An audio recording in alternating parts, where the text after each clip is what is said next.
할렐루야, 좋은 아침입니다. 오늘도 말씀으로 이 하루를 또 은혜 가운데 시작하는 우리 모두가 되기를 소망합니다. 자, 오늘은 말씀이 조금 많이 깁니다. 긴 말씀인데 또 우리가 좀 생각하고 다뤄야 될 내용들이 많은 것 같아서 한 내일까지 한번 좀 2번 정도 다뤄볼까 싶습니다. 먼저 26절의 말씀 보시면요. 자, 그런즉 형제들아 어찌할까 라고 묻습니다. 여기서 형제들은 이미 앞서서도 그렇게 불렀지만 예수님을 믿는 사람들에 대한 부름이죠. 그리고 너희가 모일 때에, 자, 어제도 생각해 봤습니다. 여기서의 이 모임은 어떤 모임입니까? 예배죠. 그 당시에 예배는 뭐 오늘날의 형태는 아니었을 거예요. 뭐 물론 말씀이라는 형태, 그러니까 뭐 강설과 같은 그런 말씀의 형태, 또 찬송 뭐 이런 것들이 있었을 테지만 오늘과 같은 그런 형식이나 그런 방식은 전혀 아니었을 거고요. 그리고 장소도 역시나 지금처럼 어떤 그 건물이 아니죠. 그 당시에는 교회로 된 건물이 있는 게 아니고 가정, 큰 집을 가진 그 가정을 내놓고 그리고 거기에서 함께 모여서 예배하고 모임을 가졌던 게 그 당시에 일반적인 그 예배의 형태입니다. 뭐 당시에 아굴라, 브리스가 아굴라 이 부부가 있잖아요. 그 집, 뭐 그런 사람들의 집이 아마 교회의 처소로 사용이 됐을 걸로 보여집니다. 자, 이런 모임을 가질 때 어떤 일이 있느냐? 각각 찬송시도 있고 가르치는 말씀도 있고 계시도 있으며 방언도 있으며 통역함도 있다라고 말씀하죠. 지금으로 말하면 예배의 순서입니다. 물론 여기서 뭐 찬송, 말씀, 계시, 방언, 통역 이런 항목들은 지금처럼 우린 사실 거의 일반적으로 천편일률적으로 예배의 형태가 정해져 있잖아요. 그런데 아마도 지금 이러한 그 항목들은 모든 교회, 그 당시에 모이는 그 모든 교회에서의 그런 형태가 아니라 이 고린도 교회로 좀 한정지어서 좀 말해야 될 것 같습니다. 다른 교회나 또 다른 사람들에게는 이런 은사에 대한 이야기가 전혀 없는 걸로 봐서 아마도 이런 뭐 계시, 방언, 통역 이런 것들은 이 고린도 교회의 좀 특수한 그 형태가 아니었나라는 생각이 들거든요. 어쨌든 이러한 다양한 그 형식을 갖춘 예배가 있는데 그때 어떻게 해야 된다고요? 모든 것을 덕을 세우기 위하여 하라라고 말씀합니다. 지긋지긋할 만큼 계속해서 이 얘기를 하고 있어요. 덕을 위해서 해야 된다. 계속해서 이걸 강조하고 있죠. 그러면서 또 33절 말씀 보십시오. 하나님은 무질서의 하나님이 아니고 화평의 하나님이시니라. 모든 성도가 교회에서 함과 같이 라고 말씀합니다. 자, 하나님을 어떤 하나님이라고 표현합니까? 화평의 하나님이라고 표현하고 있죠. 화평의 하나님, 그러니까 질서 안에서 건강하게 평안하게 세워져 가는 어떤 그런 교회, 그러한 공동체를 원하시는 그 하나님의 속성을 말하고 있는 거죠. 하나님께서는 화평의 하나님이기 때문에 교회가 화평을 드러낼 때 기뻐하신다는 겁니다. 자, 그러면 어떤 면에서 하나님께서는 이런 화평을 이루어 가고 계시느냐, 두 가지 측면에서 좀 생각해 볼 수 있어요. 첫 번째로는 하나님께서는 서로 상충되게 역사하지 않으십니다. 예를 들면 뭐 37절의 말씀을 한번 좀 보세요. 만일 누구든지 자기를 선지자 혹은 신령한 자로 생각하거든 이라고 말씀합니다. 스스로를 선지자로, 그리고 성령님의 영감을 받은 자로 생각하고 말하는 사람들이 있었다는 거예요. 그런데 이들 가운데 사도 바울이 가르치는 그 내용과 전혀 다른 이야기를 하는 사람들이 있었겠죠. 그들에게 지금 뭐라고 말하고 있는지 보십시오.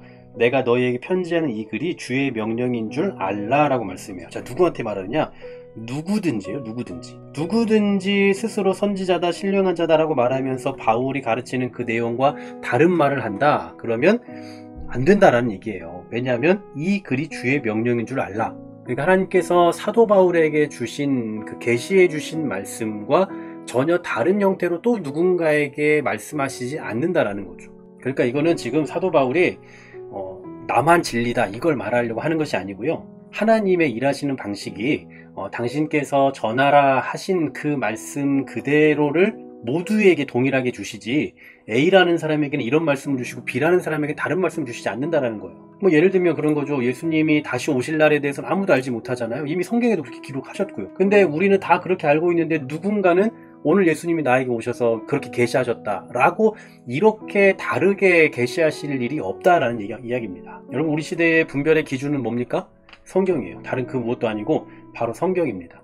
우리의 경험이 아무리 있어도 경험보다 우선되어야 할 것은 성경이에요. 어떤 사람은 뭐 예언도 하고 뭐 신령하다고 말하면서 뭐 이상한 이 은사들을 그 은사라고 하면서 이상한 것들을 하는 분들이 있거든요. 근데 그게 이상하다라고 말할 수 있는 이유는 성경에서 말씀하고 있는 바와 전혀 다르기 때문이죠. 뭐 예를 들면 하나님께서는 뭐 그 죄를 기억하지 않겠다라고까지 말씀하셨는데 막 남의 죄를 들춘다거나, 그럼 이것을 어떻게 성령께서 주신 은사라고 말할 수 있겠습니까? 그러니까 우리가 뭔가 판단할 수 있는 그 유일한 기준은 우리의 경험이 아니라 성경이다라는 사실이에요. 그래서 하나님은 절대로 다르게 말씀하시지 않는다, 상충되도록 역사하시지 않는다. 왜냐하면 하나님은 혼돈의 하나님이 아니라 화평을 이루신 하나님이기 때문이다 라는 거죠. 두 번째로 또 생각해 볼 수 있는 건요, 하나님께서는 그 한꺼번에 계시를 다 받았다 라고 그렇게 떠들도록 역사하시는 분이 아니라는 거예요. 어떤 분들 보면 뭐 어떤 금식 기도를 한다거나 뭘 해서 마치 그냥 모든 걸 다 깨달은 것처럼 말하는 분들이 있거든요. 근데 그렇게 하시는 분이 아니라고요. 27절에 잘 보시면 누가 방언으로 말하거든 두 사람이나 많아야 세 사람이 무엇을 따라서요? 차례를 따라서 하고 한 사람이 통역을 해야 된다고 말씀해요. 방언으로 말하려고 한다면 차례를 따라서 한다. 그리고 최대한 세 사람까지 정도만 하고, 그것도 한꺼번에 하는 것이 아니라 한 사람씩 순서를 따라서 차례차례 하라고 말씀하고 있고, 그리고 방언에서 끝나는 게 아니에요. 28절입니다. 통역하는 자가 없으면 교회에서는 잠잠하고 자기와 하나님께만 말할 것이라고 말씀하죠. 그러니까 방언으로 말할 때는 통역하는 사람이 반드시 있어야 된다는 거죠. 그리고 통역하는 사람이 만약에 없다? 그러면 그냥 잠잠해라. 방언으로 말하지 말아라. 그리고 자기와 하나님께만 말해라 라고 그렇게 말씀해요. 왜 그렇습니까? 방언은 통역이 없으면, 통변이 없으면 회중에게는 아무런 유익이 없기 때문이죠. 그래서 스스로 묵상하는데 사용하라 이렇게 말씀하는 거죠. 뭐 교회마다 이 회중 기도 때에 방언으로 기도하네 마네, 아니면 해야 되네 말아야 되네 하는 걸 좋아하네 싫어하네, 뭐 이런 교회들의 차이들이 있잖아요. 저는 어쩌면 이제 그런 것들이 오늘 이 본문에서 말하는 이 말씀의 해석에 따른 것이 아닌가라는 생각이 들어요. 통역하는 자가 없으면 그냥 잠잠하라고 했으니까, 그러니까 회중 기도 때라도 그냥 잠잠하게 해라, 방언을 하지 말아라 라고 하는 교회가 있는가 하면, 또 어떤 교회들은 성령께서 하게 하시면 해라 해도 상관없다, 뭐 이런 교회들의 또 차이가 있는 건 여러분도 많이 알고 계시겠죠. 여하튼 다시 본문으로 돌아가 보면 또 29절에 보면요, 예언하는 자는 둘이나 셋이나 말하고 다른 이들은 분별할 것이라고 말씀해요. 앞서 이 방언도 순서대로 하라고 말씀했는데 예언도 역시나 마찬가지입니다. 또 30절도 보십시오. 만일 곁에 앉아 있는 다른 이에게 계시가 있으면 먼저 하던 자는 잠잠하라고 말씀을 해요. 그러니까 이 계시가 있어도, 순간적인 계시가 있어도 이 역시 차례대로 해야 된다는 거죠. 자, 계속해서 뭘 강조합니까? 차례차례 해라. 우리로 말하면 질서 있게 해라. 왜 그렇습니까? 하나님 어떤 하나님이기 때문에? 무질서의 하나님이 아니라 화평의 하나님이시기 때문이라는 거죠. 계속해서 우리는 이 어떤 은사에 대해서 이야기하면서 교회의 유익을 위해서 써야 된다, 뭐 이런 말씀들을 계속 나눴고, 또 교회의 덕을 위해서 해야 된다 이런 걸 나눴는데, 오늘 우리가 생각해 볼 수 있는 건 질서가 있어야 한다. 굉장히 중요한 내용입니다.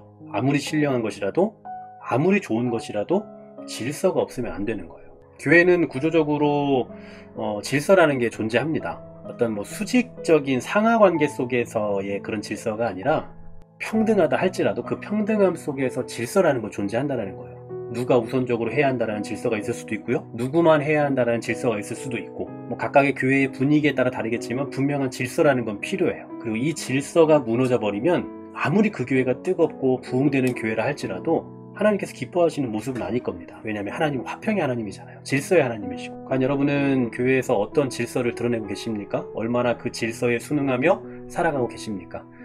질서 있게 살아가고 또 질서 있게 교회를 세워갈 수 있는 그런 건강한 신앙인들이 다 되시기를 주의 이름으로 간절히 소망합니다. 하나님, 우리에게 주신 너무나 좋은 것들이 많이 있지만 그 모든 것들을 내 마음대로, 좋으면 좋은 대로, 싫으면 싫은 대로 그렇게 하는 것이 아니라, 주께서 우리 교회를 세우셨을 때에는 그에 합당한 질서도 허락해 주셨음을 잊지 않게 해주시고, 그 상황에 맞는, 또한 그 형편에 맞는 그런 질서를 지켜갈 수 있는 지혜가 있는 우리 모두가 되게 하여 주시옵소서. 예수 그리스도 이름으로 기도하옵나이다. 아멘.